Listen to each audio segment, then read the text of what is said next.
All right, what's good, everybody? You are tuned into the It's On Us podcast. I'm here with my man Leon Greene. How you doing, Leon? I'm doing pretty good, man. All right, man. I met you on Instagram. I want to say, about 4 or 5 months ago. Yes. Yeah, we contacted you there, and you call yourself the persistent promoter. First, we're gonna that's what I call myself. Yeah, we're gonna get into the whole promoter thing, but first, I want to know more about you and how you came up. So you're Okay. from Virginia? Yes, I am. I am from Newport News, Virginia. Awesome, man. So, tell us about your upbringing. Like, did you grow up with both parents? And, how was life for you, for Leon, growing up? Okay, for Leon. You know what? I actually had a pretty good childhood. I did grow up with, I had both of my parents, and I also had my 7 other siblings. I have 4 brothers, and I had 3 sisters, and one of my sisters, she died a little while ago.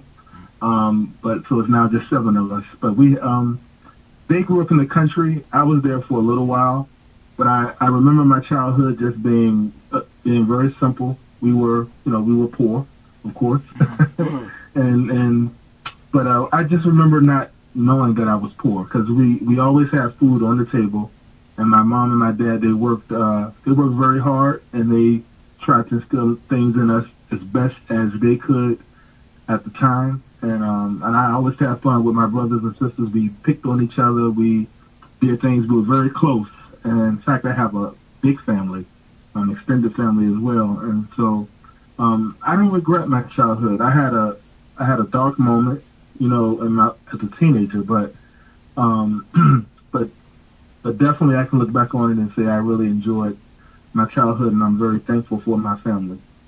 Awesome, that's great. And I send my condolences out to you and your family about your sister, man. And, thank you.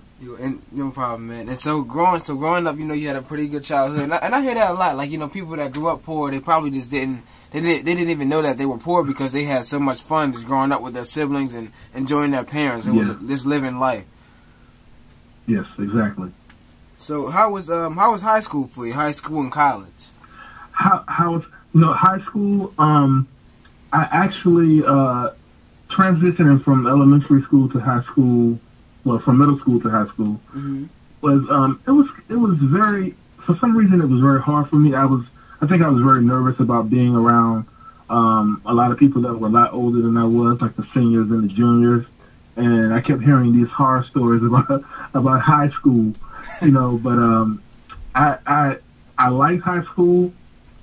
I tried to do my best with it. I kind of maintain like a B, C average, A, sometimes some A's and B's. But high school was pretty cool and in some points. But overall, I had a hard time like during my first year and my 10th grade year. Oh, okay.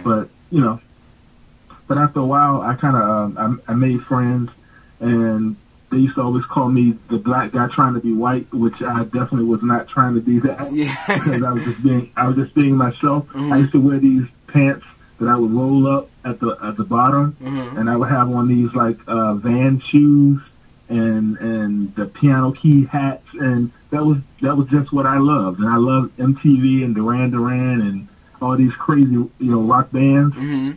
But that was me. But then, as I went through the rest of my high school year, my taste in certain things started to vary, and and that was it. But high school was pretty cool, and I was just glad to get out of there. I graduated, and so I was happy about that. Yeah, that's cool, man. So, what was your what was like the difficult part for your 9th grade and 10th grade year? Like, why was that so hard? Oh wow, that was it. I'm not gonna. Well, it brings out a lot because in my 10th grade year, I had a bully. I had a problem of being bullied, mm-hmm. and at the time, I didn't realize how severe it was. But it just happened a lot throughout my 10th grade year by one person. Okay. And and so it caused a lot of emotional distress, but I was still able to cope with it. Mm-hmm. I didn't really tell my parents about it or tell my brothers or sisters anything. I pretty much dealt with it on my own. And I think I actually grew stronger by dealing with it on my own because when it was happening to me, I just tried to have a sense of humor, with the guy. But it was very difficult for emotionally it was, and I missed a lot of days out of school because of that. And but the tragic thing, the more tragic thing with that is that this person he ended up losing his life over something crazy. Oh wow! And a lot of people thought that I was going to be like, oh, I'm glad I'm glad I don't have to deal with this anymore. But actually, it made it even more emotional because it was just devastating to hear that he had died. And so I didn't take any kind of delight in hearing that bad news, even though it brought a measure of relief because I wouldn't have to deal with it anymore. But at the same time, it was very hard. And so I always have a special attachment to people who are bullied in high school or bullied in any school. It doesn't matter. Do you think schools do enough to address bullies? Like, I think growing up, like I always felt like schools or the staff didn't do enough to address the bullying situation. Like it always came down on the victims. It never seemed like it came down on the people that was causing the trouble. Like they never got kicked out of school fast enough, or the situation never got addressed. Do you think schools need to be like much tougher on that situation?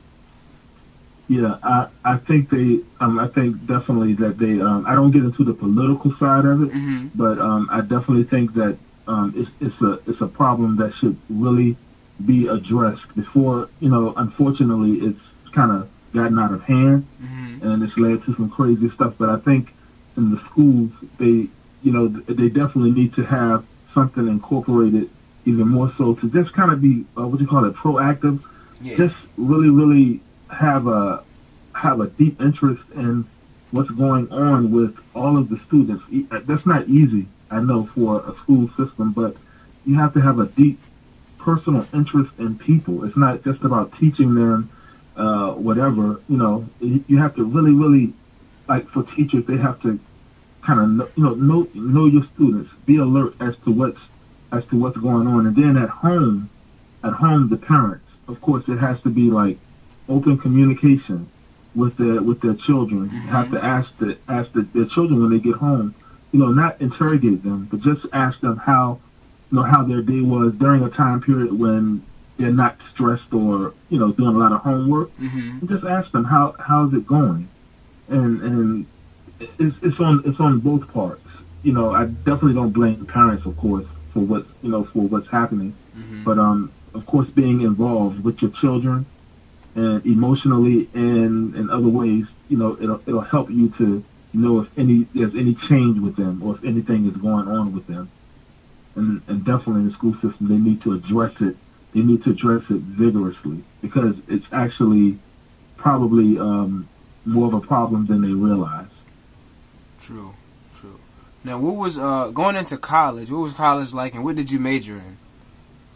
I didn't have like a major college thing. I just went into like a little community college, and I actually did not finish it. Oh, okay. Because it was, and I'm not going to make an excuse for that, but the environment was actually horrible. It was just kind of horrible. I'm being honest. It was no interest there, and I think at the time I was trying to do too much. Okay. And I had to kind of recognize my limitations, and so I just I didn't finish it. But I tried to take as much out of it as I could, like with what I was learning. And my thing, it was basically for computer support. At that time, learning how to try to work on computers and knowing how to troubleshoot and things like that. But and that's about it. Okay, and so with the whole social media thing, like you make a lot of connections. You're great at networking. What got you into? Thank you, man. No problem, man. What got you into social media, and like why do you like to promote? Just promote other people's brands and things like that.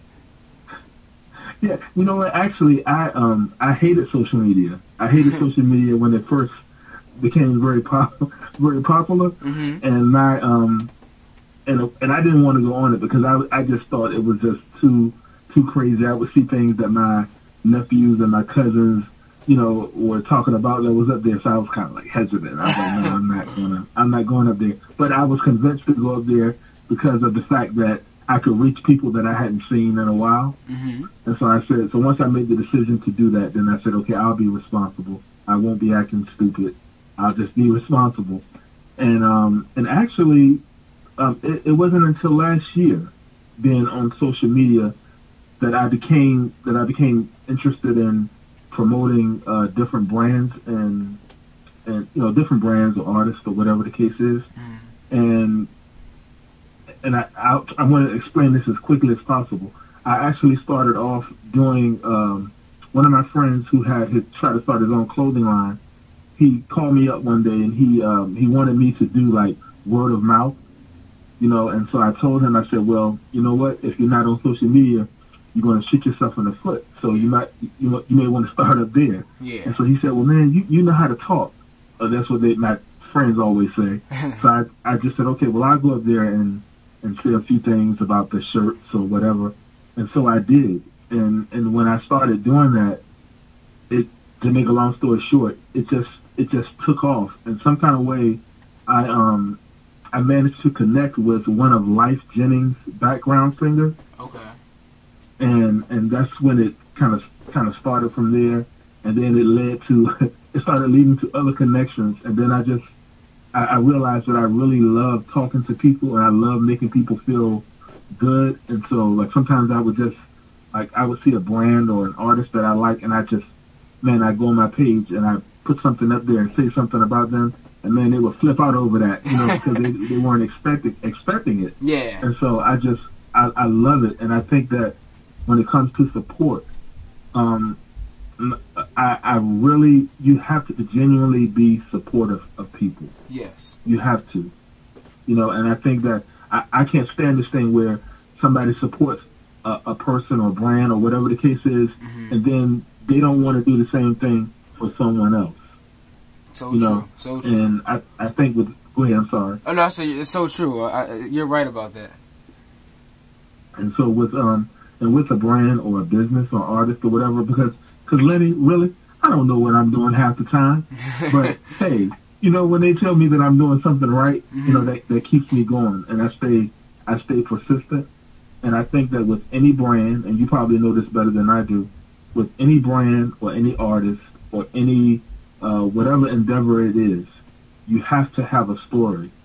If there's no story behind what you're doing, or if it's you got to have your why. Yes. Why did you start this? What is your purpose? Because if the sole factor is just to make money, then it's going to come across that way when you put content out there, and it could turn people off. Mm-hmm. And so the way I started, because I was so persistent, people started giving me that nickname, saying that I was very persistent. One R&B singer by the name of Shalik, he always said, man, you keep going for it. He said, you just go for it and don't give up. And so that's how I kind of got that name, the persistent promoter. And so I'm just interested in telling the story. Give me your story.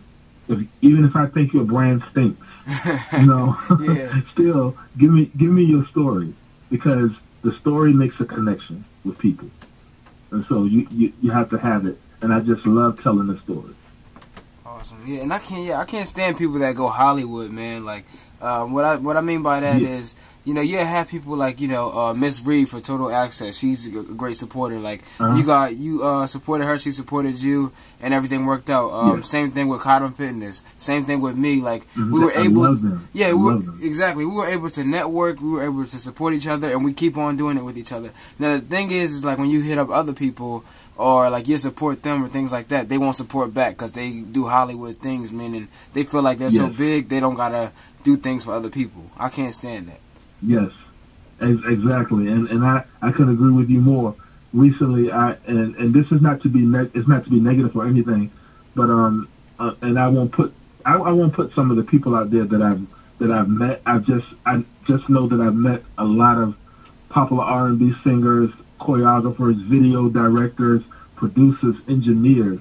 So many of them that I don't even know who's following me now on my page. And so, but anyway, there was one who was he was very popular, and man, he was so personal. He actually called me. Wow. And I don't, some people may know him. Well, if you know Chris Brown's song "Fine China," Mm-hmm. if you know that song, he's actually the writer and the producer of that song. Wow. And he has his own EPs and records out. His name is Eric Bellinger. You know, and so he's very personal. And there was another R&B artist who was very personal, and they would actually like show their support. They would show their support and kind of shout me out and stuff like that. But then it was another artist, and he was cool too. Really like him, and he's going to be. I think he's on the charts right now. He's going to be good, and so I promoted him on my page. And then when I asked him if he could kind of like, give me a little shout out or whatever, Mm-hmm. he was so hurt by it because he said, man, his record company, they didn't want him to do anything as far as like that because I guess they felt it would hurt his interest. Wow. And he said, Leon, he said, if this was 3 months ago, he said, man, I definitely would have went on my page and did a lot, did a lot, Mm-hmm. and so I think but he's always personal too. He always send me messages and things like that, and I appreciate that. But I was kind of disappointed that he couldn't go on his page and do that. And that's what the record companies felt, that sometimes I guess they take control of their artists, and then they, like you said, they want to go Hollywood. Yep. And so, but I think if you really say you're going to support each other, and people have supported you and helped you to get to where you are, then do it in like, help people, support people. Not that anybody wants to ride a coattail, but just show support and help people, Mm-hmm. No, do you have any like future goals, or are you living your dream right now? Like, just you can go into all that. So is it like any future goals? Let's see. You know what? As far as future goals, like with what I'm doing, I want to make it bigger, not bigger. Well, yeah, I want to take it to like another level. Yeah. And so I've been beating my brains out trying to come up with a different way to do this, because social media influencers are becoming a thing now. Yeah. And so the thing that I want to try to do is be different from everybody. And so I know it's going to have to involve more than just me giving a post or giving a shout out. I'm going to have to come up with with some digital things and other things to kind of, make it solid, but I'm enjoying the process right now. Mm-hmm. Because it's like, I don't know what I'm doing. Mm-hmm. And so I'm having fun with it. And hey, so, and whatever comes of it, I'm gonna embrace it. Mm-hmm. And I appreciate it. I'm going to keep my integrity at the same time, because there are other things that I do that is, of course, that are more important on a spiritual level, and so I'm involved in those things. But as far as the future goes, I definitely want to take this and make it different from anything else that's been done. Mm-hmm. And I hope I'm making sense. Yeah, you are. I definitely understand, because a lot of people that have the same type of pages and things like that, and you want to make sure yours stand out, and everybody go to your page because it stands out. Yes, And definitely. It's hard for me, man. Sometimes, like, and I'm not a hater when it comes to this, but I see, because I know these girls, they're on their hustle, but I see, women, like, they get the surgeries and all that, and they'll move to LA, they'll move to New York or something like that, and they have promoters, not promoters like you, but promoters that own clubs and stuff like that, invite them to a club for one night or for 2 nights for like $8,000, and these girls are getting paid just to host or just to show up for one night, for $8,000 off of their looks. I'm like, man, you don't even need talent to make it out here anymore. Yeah. It's wow. like, wow, man. You hit it on that one. I can't even comment on that one. That's interesting. That's interesting. Yeah, man. I see it all the time. But you on it. I see it all the time. It's like the Instagram model phase is happening. The Instagram model era is happening right now. It's been, I want to say 2015 to now. Like, it's just, all of them have at least 1 million followers. That's the average. If you got about 10 million, then you really doing something. Like, these girls, I'm not mad at them. They doing their thing. They're making that money. It's the, what I think what the people I'm mad at are the thirsty guys. They're the ones that boost them up. I agree. You're true, man. You're funny. And you know what? And you know what too? And you made me think of something. With the Instagram and social media. I'm actually going to ask you what's your opinion? Like, what's your opinion when it comes to the, like, when they have like this huge number of followers, and so like some of these, maybe these brands who want you to do something for them, they may say, well, I want you to build up your followers. I want you to build your value and get your followers up. Or they say something like, I want you to buy some followers. And for some reason, that just does not set right with me. Because I think that you should take your time, build up your followers. But more importantly than that, I think you should engage them personally, and make it organic. Not have these fake followers, because I look at people and they have 50,000 followers behind them. Yes. But I'm trying to look and say, okay, what you doing? Because I may have only 500 or something, but guess what? I guarantee you, I can engage all 500 personally. Yes. On a regular basis. And that's what I'm into. I'm very, very personal. Even though I'm persistent, I'm very personal, and I like for people to get to know me. I want to get to know them, and so I think that's how it happens, because at one point I only had like 580 people following me, and so of course that was definitely a small number. So within about 3 weeks, maybe 3 weeks and a half, that it kind of exploded for a minute, and I had like 600 new followers within 3 weeks. And so I was like, okay, it's a system to this, and I don't want to get trapped up in it. It's some kind of way it has to be done. But I realized that for me, the important thing is being persistent and engaging people personally.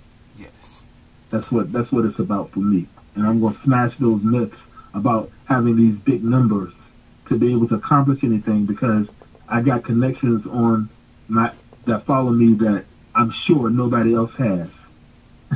And I got it simply because of being persistent and then maintaining the consistency throughout. Yep. And you know what? I learned that followers, the amount of followers, I learned this recently. I learned that the amount of followers, it doesn't make anything happen for you. Like, to me, it doesn't matter. Like, I got like 4 pages. I got pages for people that I can converse with. I got pages for people that's a fan base of something else. So like Lenny's Imagination. Lenny's Imagination, that Instagram page is for people that read my books, that like the artwork of my illustrators. Lenny TV, that page is for all my rappers, singers, and poets that follow my interviews on there. And Sugar Ray Lenny, that's my regular page. And then you got Lenny's Photography for my photography people. So it's like, I just got things to, converse with everybody and things to break it down. I really don't care about the amount, because I know, like, recently, like, probably like last year, 2 years ago, when Tyga was going out with Kylie Jenner, they all posted about his album, like Kim Kardashian, Khloe, Kylie, and these girls got like 90 million followers, and a lot of people didn't even buy his album. I think he probably had like 5,000-6,000 buys, and these people got 6 million followers. It showed that no matter how many followers you get, if people not feeling your stuff, they just not gonna get it. Or like if you don't have a true fan base, it's just not gonna happen. Like even with with Tyga, he probably got a lot of followers, but they didn't really support out there. So I think it's all about having a connection, and you got a strong connection where you could talk to a lot of people. You might have a better connection with people than a big celebrity out there. Exactly.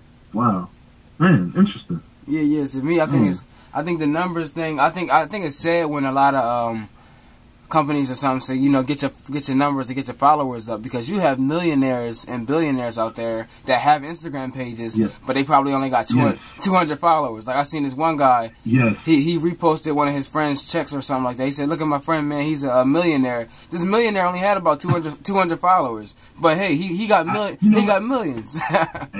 Man, that's crazy. And because I saw something like that, I saw this guy who was I guess he was a millionaire, and he and I looked at the number of followers, and it probably was in the thousands, but it definitely was not like 50,000 or something like that. And I said, now, okay, okay, I get it. So maybe I can come across a millionaire and he'll just hook me up, and then we can just, you know, hey, I can hook y'all up and we can go. Yeah. To me, because I like networking too. Like when it comes to websites as well. Like me, I find most of my artists, I find them on Instagram sometimes. But when it comes to illustrating my books or artwork, I find them on like websites, like art websites, because a lot of them they connect to you and they contact you through the website instead of like because it's a lot of bougie artists on Instagram. They won't reply back. So I notice certain things. And, you know, and that's where and the money, and to me, the money was in the websites when I contacted these people. They were about getting business done. The other artists that's on social media, they're all about shout outs. You see that mindset? It's shout out and business. Yeah, so that's how that works out. Yeah, I'm gonna have to tap into your knowledge, because man, and this is no way to. I'm not trying to like, you know, build up some kind of ego or anything. But man, you are sharp. You are a sharp young man, and I look at how you do your videos, how you do your different things, and it's like I'm looking. I'm like, okay, man, you don't know what you're doing, so you got to stay connected with this guy, because he knows what he's doing, even if he's a lot younger than you. Hey, still you have to learn. And so, man, I really love what you're doing. I appreciate what you're doing. And I know it takes a lot of time and a lot of effort, and so I think when I'm ready, when I need to learn how to do different things, I keep, you know, not that I forget, but I have to remember. Okay, I got Lenny Williams over here. I can ask him, hey, how do you go about doing this? You know, because I just don't know everything. I just know I'm cool, but I don't know everything. we learn every day, man. We all learn every day. Yeah. And I want to thank you for coming on. Thank you. I want to thank you for coming on the second season of It's On Us. And I'll let you know when it's out. It should be out in about 3 days. And I'm going to send you the cover artwork and everything. So thanks again for coming on, Leo. Man, thank you so much. I appreciate it, Lenny.